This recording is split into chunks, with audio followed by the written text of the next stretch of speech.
This week we saw the rapid exit of Boris Johnson from the House of Commons, prompted by the looming report of the Privileges Committee into whether he lied to Parliament as Prime Minister.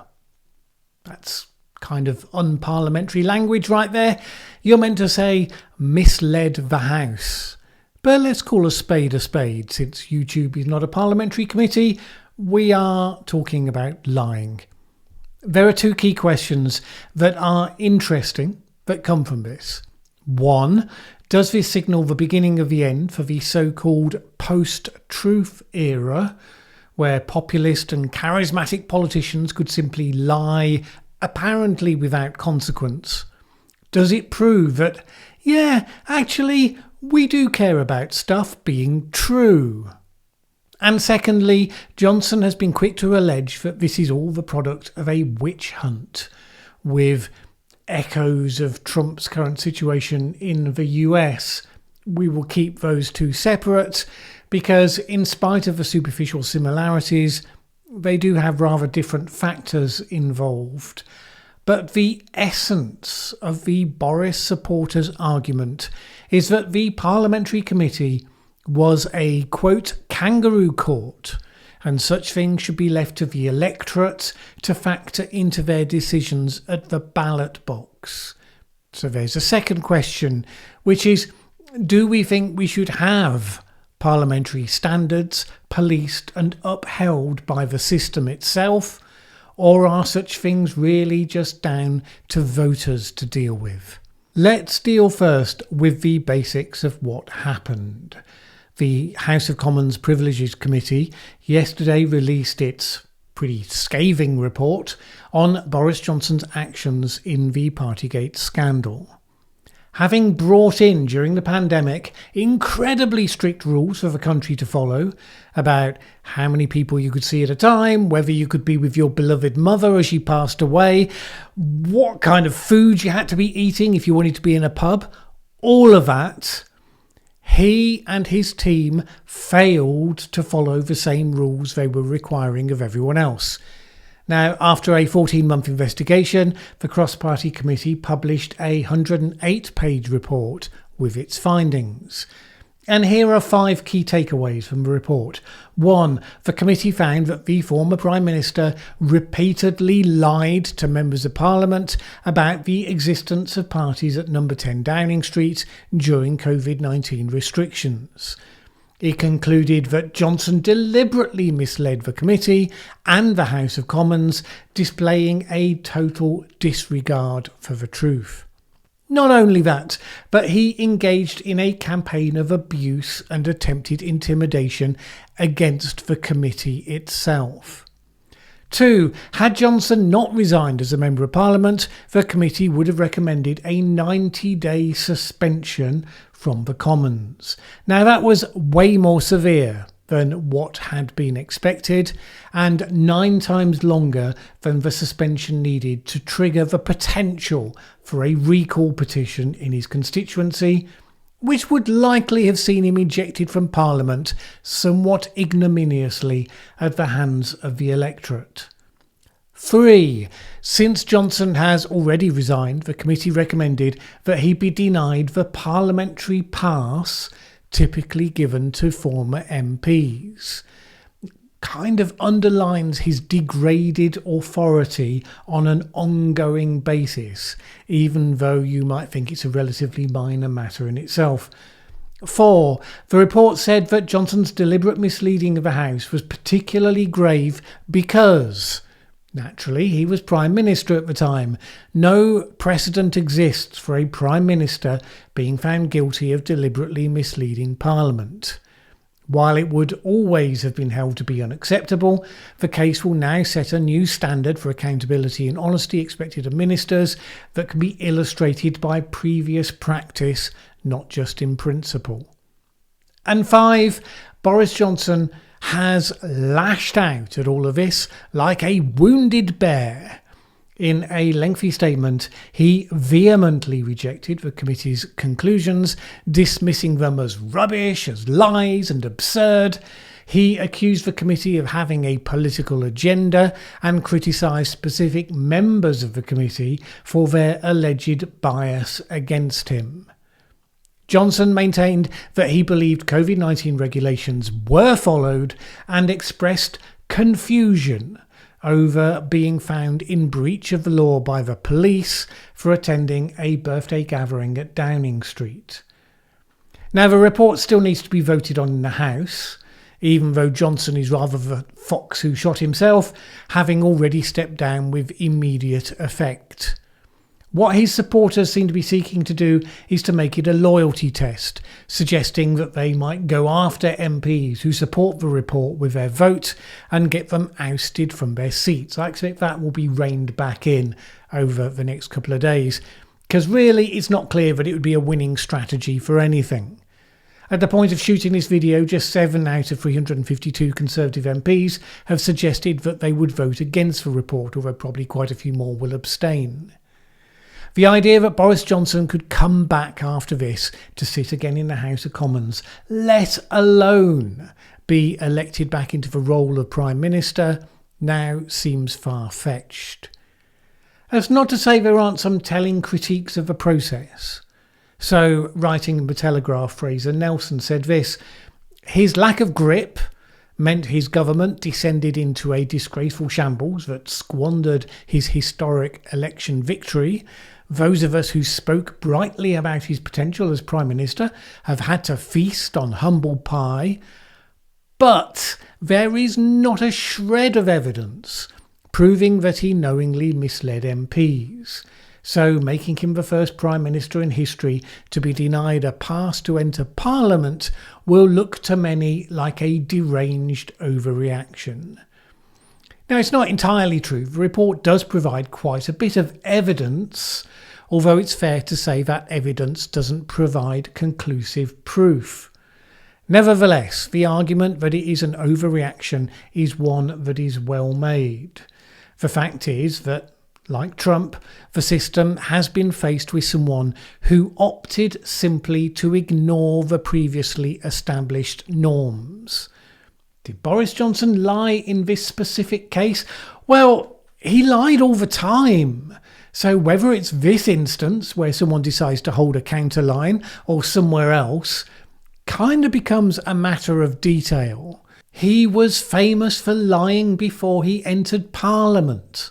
The people who elected him had heard that from multiple sources by the time they cast their vote. The MPs who took the decision to elect him as their leader, and hence as the Prime Minister, knew it as well as anyone when they took that action. And that was the point where we wondered about whether we were now in this so-called post-truth world where you could be in charge, you could then lie with impunity, you could get called out for lying with impunity, and apparently lose no support because of it. Now the system is saying no, standards in public life matter and they will be enforced. This is a key question because that was always the understanding, but now it has been robustly challenged.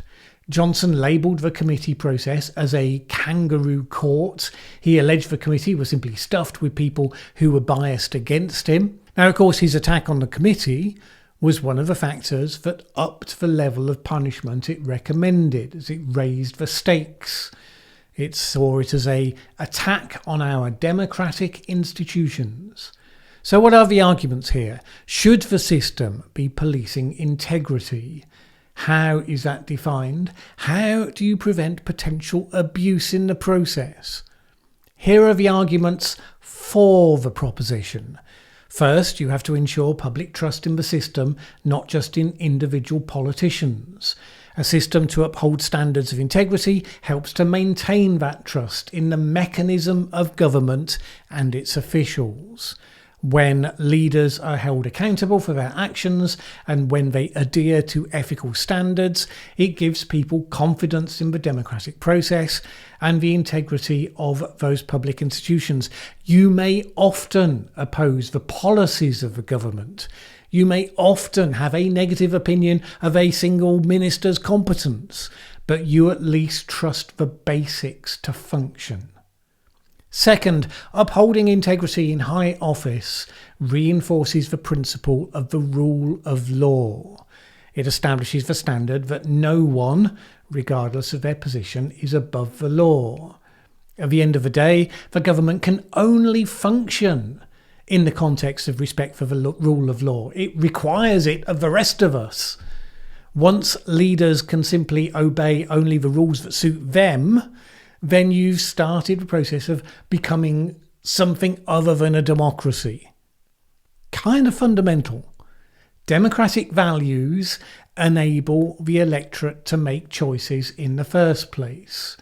Transparency, accountability, honesty. In their absence, you won't get reliable information to help you to form your view of who deserves your vote. And yes, I'm old enough to think that integrity matters, separate to what I do or don't think about someone's political policies. Leaders who act with integrity are more likely to make decisions in the best interest of the public rather than personal gain.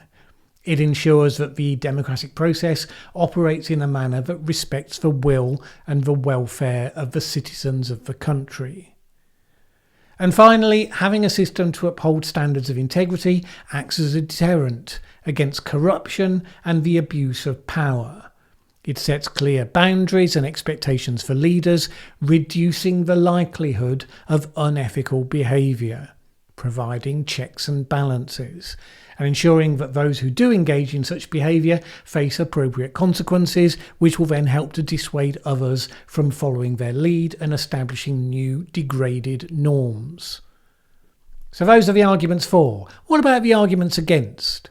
If we remove from them the Boris Johnson outraged bluster about being badly done by, what are the valid points of principle? Well, first, that of democratic choice. The idea that the electorate should have the final say on candidates that they support, and they are perfectly capable of evaluating a candidate's character and making an informed decision.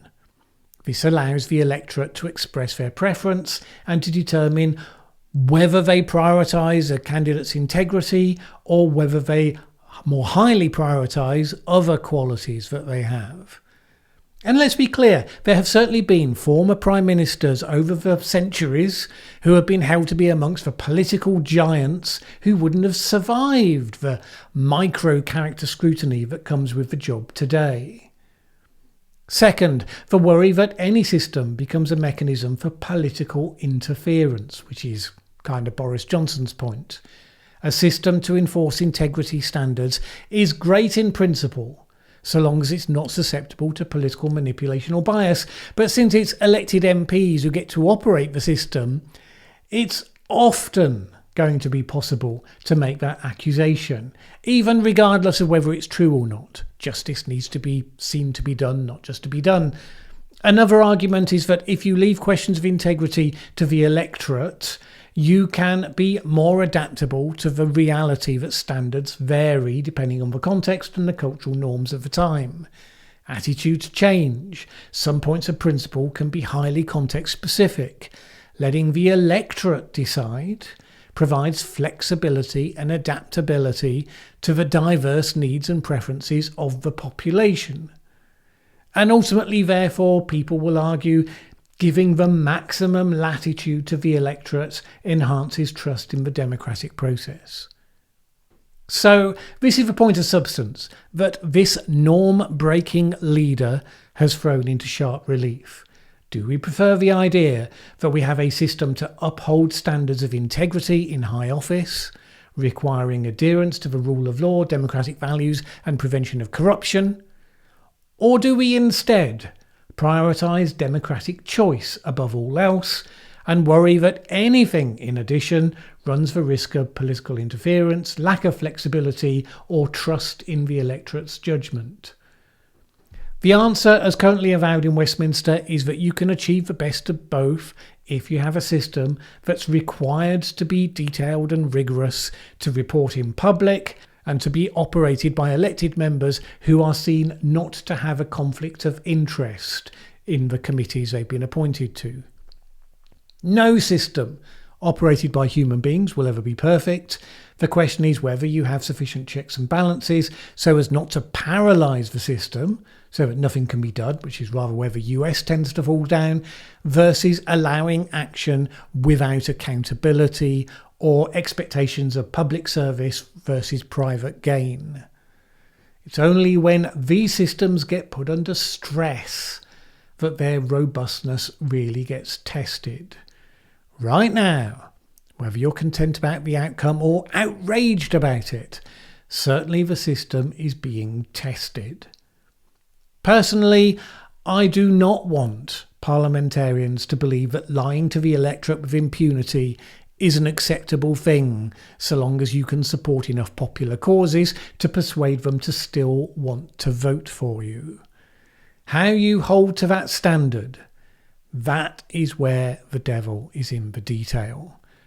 And as with the Democrats dealing badly with the issue of Trump in the US, I think the blatant norm breaking has revealed that these systems are actually not as robust or as objective as their supporters would claim them to be. In the US, I think there's a big problem. I think that fact is leading to a confrontation moment that is going to shake the foundations of the nation. In the UK, I think circumstances mean that we get to sidestep that, at least for now. I don't suppose Boris Johnson plans to go away forever. News today is that he's signed a £1 million contract to write columns for the Daily Mail. No doubt in his mind that could be the platform for a return to some sort of pitch. Personally, I think that's wrong, but in the current political world that we inhabit, who knows for sure. Thanks for watching this video. If you liked it, please share with anyone else you think would also enjoy it. Word of mouth is really important to us. And if you've not subscribed yet, what are you waiting for? As the saying goes, that subscribe button won't smash itself.